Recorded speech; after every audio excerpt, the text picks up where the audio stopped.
آپ کی والدہ کے نام پر آپ کا ایک لقب ہے، ثانی کہتے ہیں دوسرے کو۔ جس طریقے سے کل کی ولادت میں نے آپ سے بیان کیا تھا اور بتایا تھا، کل کی جو پروگرام تھا ہمارا، کل کی جو محفل تھی، وہ جناب عباس علمبردار علیہ السلام کی ولادت کے حوالے سے تھی، اور جناب عباس کی شجاعت میں نے آپ کی بارگاہ میں عرض کی تھی۔ آپ کے لقبات میں ایک لقب یہ بھی ہمیں بزرگوں سے سننے کو ملا ہے کہ مولا عباس شجاعت میں اپنے والد محترم جناب مولا کائنات کے ثانی تھے، اور کربلا کا پورا منظر آپ نے کئی مرتبہ پڑھا ہوگا، سنا ہوگا۔ بعد کربلا جب علماء نے، اہل علم نے تحقیق کی کہ کربلا کو بچانے والا اور کربلا کو گھر گھر تک پہنچانے والا کون ہے؟ کربلا تو ہو چکی تھی، امام حسین علیہ السلام شہید ہو چکے تھے، آپ کا پردہ ہو چکا تھا، کوئی بچا ہی نہیں تھا۔ لیکن جب امام حسین علیہ السلام اپنے گھر سے کربلا کے لیے نکلے تھے، اس وقت صحابہ کرام جو موجود تھے انہوں نے کہا کہ حسین کہاں جا رہے ہیں؟ کتابوں کے اندر یہ الفاظ موجود ہیں۔ کہا کہ امام آپ کہاں جا رہے ہیں؟ آپ کوفہ نہ جائیے، کوفہ بہت خطرناک جگہ ہے، وہاں آپ کے والد کو شہید کر دیا گیا، وہاں فلاں فلاں کو شہید کیا گیا۔ جب آپ سنیں گے امام حسین نے کیا دیا تھا۔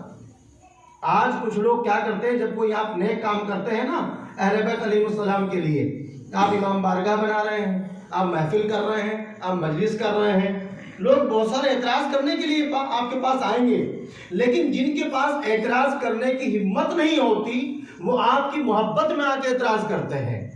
کہا امام بارگاہ بنانے سے کیا ہوگا، یہ پیسہ کہیں ہو سکتا ہے کسی غریب کی بچی کی شادی میں لگا دیجیے، مسجد میں صفحہ نہیں ہے وہاں صفحے دے دیجیے۔ بہت ساری چیزوں کے اس طریقے سے بہانے بنا کر کے اعتراض کیا جاتا ہے۔ اگر آپ اہل بیت کی محبت کے ساتھ ساتھ اہل بیت کی معرفت بھی رکھتے ہیں، جس کا درس ہر ولی نے دیا ہے، کہا کہ اہل بیت، میں کل کی محفل سے اپنی بات کو ملا رہا ہوں، میں نے کل کہا تھا اہل بیت کو ماننے کے لیے پہلے جاننا ضروری ہے۔ اگر آپ نے جانا نہیں، آپ کے پاس معرفت نہیں ہے، تو آپ اہل بیت کی محبت میں بہت سارے کام ایسے کر جاؤ گے کہ کوئی بھی ابلیس بہترین شکل لے کر آپ کے پاس اگر آ جائے تو آپ اس کی بات میں آ جاؤ گے۔ لیکن اگر اہل بیت کی محبت آپ کے پاس ہے، محبت کے ساتھ ساتھ معرفت ہے، تو آپ ابلیس کو بھی پہچان پاؤ گے اور اپنے محب کو بھی پہچان پاؤ گے۔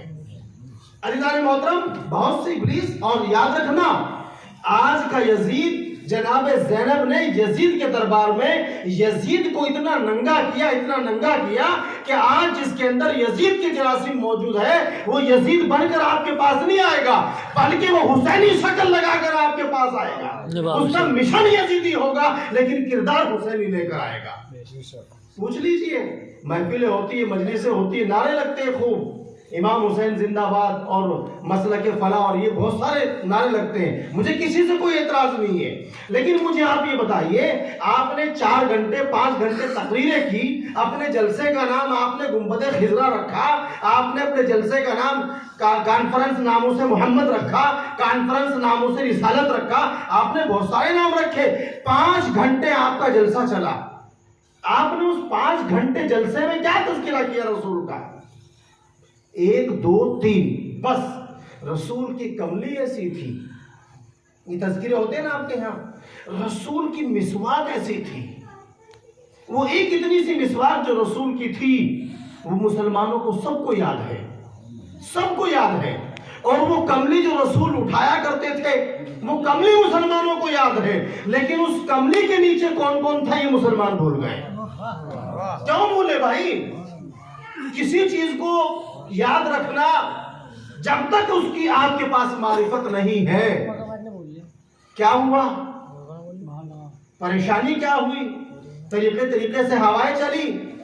جب ہم نے کہا کہ اس کملی کے لیے نیچے فلاں تھے تو لوگوں نے دوسروں کو گھسانے کی کوشش کی۔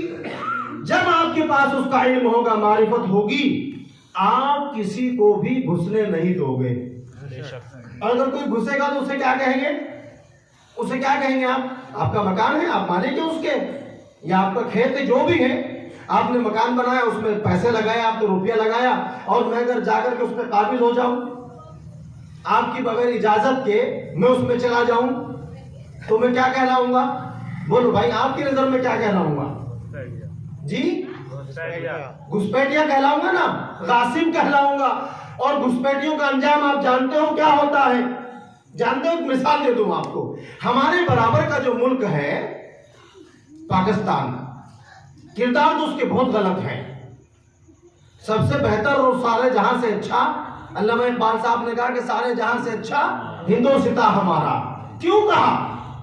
آج تو لوگ جناب علامہ اقبال کی داڑھی پہ اعتراض کرتے ہیں، کچھ نہ ملا۔ جب کچھ نہ ملا، ایک شعر کا تمام علماء اکٹھے ہو کر جواب نہیں دے سکتے، جب جواب نہ دیا گیا تو کہا ان کی داڑھی چھوٹی تھی۔ عزیزان محترم، یہ گناہ کر رہے ہیں۔ اگر وہ گناہ ہے، آپ کی نظر میں گناہ ہے، تو وہ جس کے ماننے والے ہیں، وہ جس نے اس کو پیدا کیا ہے، اس کا جواب اس کو دینا ہے، آپ کو تھوڑی جواب دینا ہے۔ ان کی داڑھی بڑی ہے کہ چھوٹی ہے، لمبی ہے یا کیسی ہے، یہ تو ان کو اللہ کو جواب دینا ہے۔ آپ کون ہوتے ہیں؟ جس کی داڑھی نہیں نکلتی اس کو کیا کہیں گے آپ؟ بہت سے لوگ ان کو داڑھی آتی نہیں ہے۔ ہمارے استادوں میں ایک استاد ہمارے ایسے ہیں، ان کو داڑھی نہیں جمی، 60 سال کے قریب ان کی عمر ہو گئی، نہ منہ ہے نہ داڑھی ہے، تو کیا کہیں گے اس کو آپ؟ یہ اللہ اور اس کا معاملہ ہے۔ اب علامہ اقبال نے کہا کہ سارے جہاں سے اچھا ہندوستاں ہمارا۔ اب ایک بچہ جو تھا وہ ان کے پاس سے اٹھ کے گئے اور جا کر کے اپنے مول صاحب سے گفتگو کی۔ مول صاحب نے کہا کہ ہیں علامہ اقبال تو کافر ہو گئے۔ کیوں؟ کہ انہوں نے یہ کہا کہ سارے جہاں سے اچھا ہندوستاں ہمارا۔ سارے جہاں میں تو مدینہ بھی آ گیا، توجہ ہے حضرات کی؟ سارے جہاں میں تو مکہ بھی آ گیا، سارے جہاں میں تو کربلا اور نجف بھی آ گیا۔ جس نے کبھی زندگی میں مدینے کی فکر نہیں کی، توجہ چاہ رہا ہوں، بہت بہترین ایک نتیجے پہ آپ کو لے جانا چاہتا ہوں، جس نے پوری زندگی کبھی مدینے کی فکر نہ کری، لیکن جب اس کو اپنی نیچی رکھتے ہوئی نظر آئی تو اس کو مدینے کی یاد آ گئی، کبھی نہ کی۔ ارے مدینے والے سے تو پوچھئے، مدینے والے نے خود کہا ہے مجھے ہندوستان سے خوشبو آ رہی ہے۔ کوئی ملک ہے دنیا کا ایسا جس ملک میں میرے نبی نے اپنا نمائندہ غریب نواز علیہ الرحمہ جیسا بنا کر کے بھیجا؟ بتائیے۔ اور سب سے امپورٹنٹ جگہ جو آپ کی زندگی میں ہے، سب سے بہترین، ابھی آپ کی بستی ہے، یہاں پہ خدا نہ کرے کوئی مشکل آ جائے، کوئی پریشانی آ جائے، تو آپ کیا کہیں گے؟ ہم سرسی چلے جائیں، ہم سنبل چلے جائیں، ہم مراد آباد چلے جائیں؟ کہاں جانے کی تمنا کریں گے آپ؟ آپ وہاں جانے کی تمنا کریں گے جہاں آپ یہ محسوس کرتے ہیں کہ میرے لیے سب سے سیف جگہ، سب سے محفوظ جگہ میرے لیے کلیئر ہے، کریں گے نا؟ جب مدینہ، جس مدینے کے اندر بیٹھ کر محمد مصطفیٰ نے اسلام کی لائٹ جلائی ہو، جب وہی محمد کا مدینہ اس کی آل کے لیے اتنا خطرناک بن جائے کہ حسین کو مدینے میں رہنے نہ دے، نہ کربلا میں رہنے دے، تو آخر میں حسین کہتا ہے حور میرے راستے سے ہٹ جا، مجھے ہندوستان جانے کی اجازت دے۔ یہ ہندوستان اتنا معتبر ہے کہ اگر کربلا جانے کے وقت حسین نے کوئی تمنا کی ہے تو میرے اور آپ کے ملک میں آنے کی تمنا کی ہے۔ امام جانتے تھے کہ میرے لیے اگر کوئی سیف جگہ ہے تو وہ ہندوستان ہے۔ میں آپ کو کہہ دینا چاہتا ہوں، یہ بات مجھے یہاں سے نہیں کہنی چاہیے، کسی شاعر نے کہا ہے کہ اگر امام حسین علیہ السلام ہندوستان میں تشریف لے آتے تو ہم ہنومان جی کی طرح، ہم رام جی کی طرح امام حسین کو اپنا بھگوان مان کر کے ان کی پوجا کرتے۔ مجھے بتاؤ، آپ کرسچنوں کو اٹھا کر کے پڑھو، آپ سکھوں کو اٹھا کر کے پڑھو، آپ ہندوؤں کو اٹھا کر کے پڑھو، کسی مذہب کو پڑھو، بدھسٹ کو پڑھو، کسی دھرم کو پڑھو، سوائے مسلمانوں کے کوئی اتنا بد کردار انسان نہیں ہے، کوئی دھرم کا ماننے والا نہیں ہے کہ وہ اپنے نبیوں کو، اپنے پیغمبروں کو، اپنے اوتاروں کو اللہ کے نزدیک بنانا چاہتے ہیں۔ اور مسلمان اتنا غیر گزرگاہ ہو چکا ہے کہ وہ اپنے آپ کو بہتر سمجھتا ہے، لیکن اس نے کتابوں میں رسول اللہ کی اتنی توہین کی ہے کہ وہ توہین اپنے باپ کے لیے بھی پسند نہیں کرنا چاہتا۔ آپ کسی مسجد میں کھڑے ہو کے 5 نعرے لگا دیجئے، بتائیے آج تک کبھی کسی دوسرے دھرم کے لوگوں نے آپ کے یا رسول اللہ کہنے پر اعتراض کیا؟ بتاؤ، نہیں کیا ہے؟ کس کو تکلیف ہے؟ کس کو تکلیف ہے یا رسول اللہ سے؟